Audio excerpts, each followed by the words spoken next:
warahmatullahi wabarakatuh. Waalaikumsalam warahmatullahi wabarakatuh. Saya Furminta Royani Saya Febronia. Perkenalkan, saya Wilson. akan menginterview mengenai wawasan kebangsaan dan bela negara dengan Bapak. Nama saya IGD Arsana Wiantara. Saya staf Bidokes dari Polda NTB.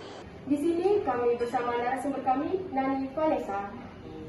Nama saya Romi, saya sekarang bekerja di Bayangkara dan profesi saya perawat.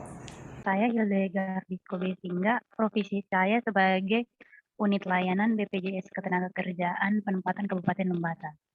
Saya Andri Lado, petugas Unit Layanan BPJS Ketenagakerjaan untuk Kabupaten Kupang. Oke, kita mulai ya Pak ya. Ya, Menurut Anda, apa sih wawasan kebangsaan dan bela negara? terima kasih Bu Furminta. Menurut saya, wawasan kebangsaan adalah bagaimana cara pandang kita tentang memaknai suatu kemerdekaan itu sendiri dan juga jasa-jasa perjuangan para pejuang kita tidak dulu. Wawasan kebangsaan itu cara pandang bangsa Indonesia mengenai diri dan lingkungannya.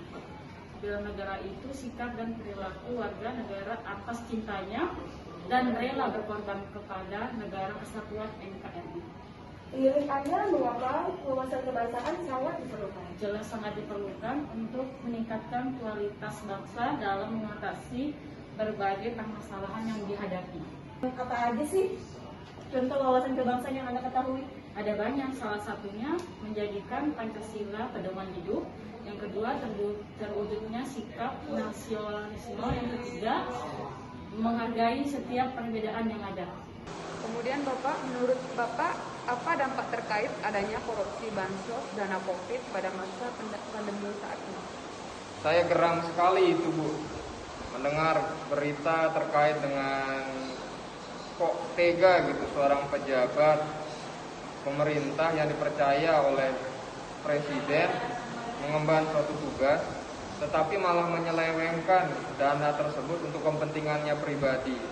Jujur ke saya dan mungkin masyarakat lain akan kecewa dengan apa yang dilakukan oleh pejabat tersebut, karena itu sama sekali tidak mencerminkan nilai-nilai bela negara dan wawasan kebangsaan itu sendiri. Seberapa pentingkah wawasan kebangsaan dalam profesi kakak saat ini? Wawasan kebangsaan sangat penting dalam profesi saya itu karena dengan wawasan itu saya bisa memegang satu komitmen bahwa yang diajarkan Indonesia adalah bahwa dalam Pancasila kelima bahwa untuk memberikan pertolongan tidak perlu membedakan suku, ras, bahasa, agama, dan selain. Jadi bisa saat merawat orang siapapun tetap tahu. Menurut saya, wawasan Nusantara itu sangat penting dalam kehidupan bernegara dan juga penting dalam setiap profesi yang ada. Nah, dari profesinya saya sebagai unit layanan BPJS Ketenagakerjaan, wawasan Nusantara ini sangat penting, yang mana juga tertuang dalam salah satu misi yang dimiliki oleh BPJS Ketenagakerjaan, yakni melindungi dan menyejahterakan seluruh pekerja dan keluarganya, di mana saya sebagai unit layanan bertugas untuk melayani seluruh pekerja yang datang dan memberikan pelayanan tanpa memandang apapun jabatan, suku, ataupun agama yang dimiliki dari peserta atau latar belakang dari peserta tersebut. Apa saja kegiatan bela negara yang sudah kakak lakukan dalam profesi kakak sekarang? Untuk kegiatan bela negara saat ini dalam profesi saya, utamanya pasti tetap merawat pasien dan yang paling saya lakukan sampai sekarang itulah menjaga lingkungan. Karena untuk menjadi seorang warga negara bukan harus menjadi TNI Polri saja, tapi mulai dengan memperhatikan setiap kebersihan lingkungan. Contohnya tidak membuang sampah sembarang. Kegiatan bela negara yang sudah dilakukan saya sebagai seorang unit layanan, di sini saya memberikan pelayanan secara maksimal dengan menerapkan nilai-nilai budaya yang ada dalam BPJS Ketenagakerjaan, di mana nilai-nilai budaya BPJS Ketenagakerjaan yaitu iman etika, yakni iman, excellent, harmoni, teladan, integritas, kepedulian, dan antusias. Aksi bela negara yang mungkin diterapkan langsung dalam posisi atau jabatan kita saat ini sebagai seorang petugas unit layanan, yaitu memberikan pelayanan kepada peserta. Dalam hal ini setiap peserta yang datang pasti mereka punya keluhan, mereka punya tujuan masing-masing datang ke kami untuk dilayani. Oleh karena itu kita memberikan pelayanan, dan pelayanan yang kita berikan itu sebagai salah satu wujud yang kita berikan sebagai aksi bela negara sih menurut saya. Bagaimana peran Bapak sebagai seorang PNS di satuan kerja Bapak terkait upaya bela negara dan pelaksanaannya di masa pandemi saat ini? Ya, Ibu Purnita juga mengerti ya, di mana kita semua di sini kembali normal dalam situasi yang berbeda. Dulu kita bisa berbicara seperti ini tanpa menggunakan masker, tapi sekarang menjadi lumrah atau normal ketika kita bicara seperti ini menggunakan masker. Pertama, ya kita harus bisa menyesuaikan dan beradaptasi dengan kondisi pandemi ini, di mana pekerjaan terus tetap harus dijalani tanpa mengindahkan atau tanpa melanggar protokol yang sudah ditetapkan oleh pemerintah, sehingga kita juga ikut membantu mencegah penularan COVID itu sendiri. Seperti itu, Bu. Pandemi saat ini sudah sangat banyak nilainya ya. Nilai setiap pasien yang sudah dirawat, yang sudah terinfeksi COVID. Namun dalam proses keperawatan kami memang sedikit kesulitan karena meningkatnya pasien, tapi kami tetap menganjurkan untuk kepada masyarakat atau kepada orang lain untuk tetap tenang. Yang penting tetap menggunakan masker, mencuci tangan, dan selalu taati setiap aturan protokol kesehatan.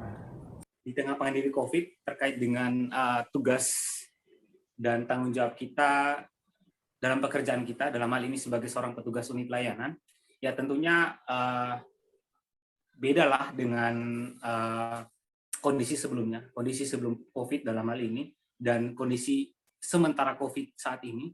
Adanya pandemi COVID-19 ini membuat kita bisa bagaimana berputar otak, ataupun bagaimana kita bisa tetap mempertahankan kinerja kita untuk melayani peserta, di mana tidak langsung bertatap muka secara langsung, dalam hal ini tidak kontak fisik ataupun bertatapan muka secara langsung, tapi melakukan dengan beberapa metode yang kita pakai, di mana salah satu diantaranya itu ada yang namanya program Lapak Asik, di mana itu merupakan salah satu program untuk pelayanan bagi setiap peserta yang ingin mengajukan klaim jaminan BPJS Ketenagakerjaan ke kita, ke unit layanan. Itu kita layani ada 2 tahap.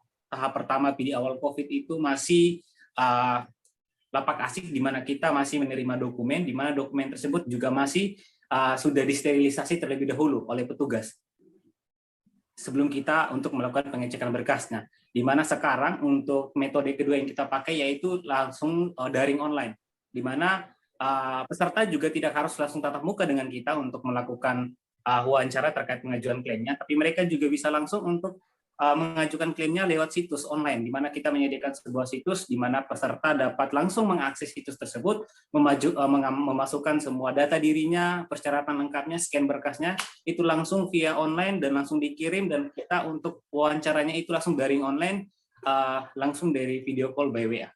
Jadi mungkin lebih meningkatkan performa kita, mempertahankan performa sih tanpa mengurangi untuk optimalisasi kerja kita dibanding sebelum COVID. Jadi untuk di sisi pelayanan nih mungkin kita di daerah kabupaten tuh mungkin lebih banyak kendala karena masyarakat di sini tuh untuk di sarana digitalnya itu belum sepenuhnya semuanya itu menggunakan digital. Jadi misalnya saja pada saat pengajuan klaimnya itu mereka tidak punya HP Android, tidak paham apa itu WhatsApp, mereka tidak tahu. Jadi di sini kita sebagai unit layanan di situ kita membantu, itu kita bisa menjelaskan mungkin kalau misalnya mereka tidak punya Android itu nanti ini jalan keluarnya tuh seperti apa, mungkin bisa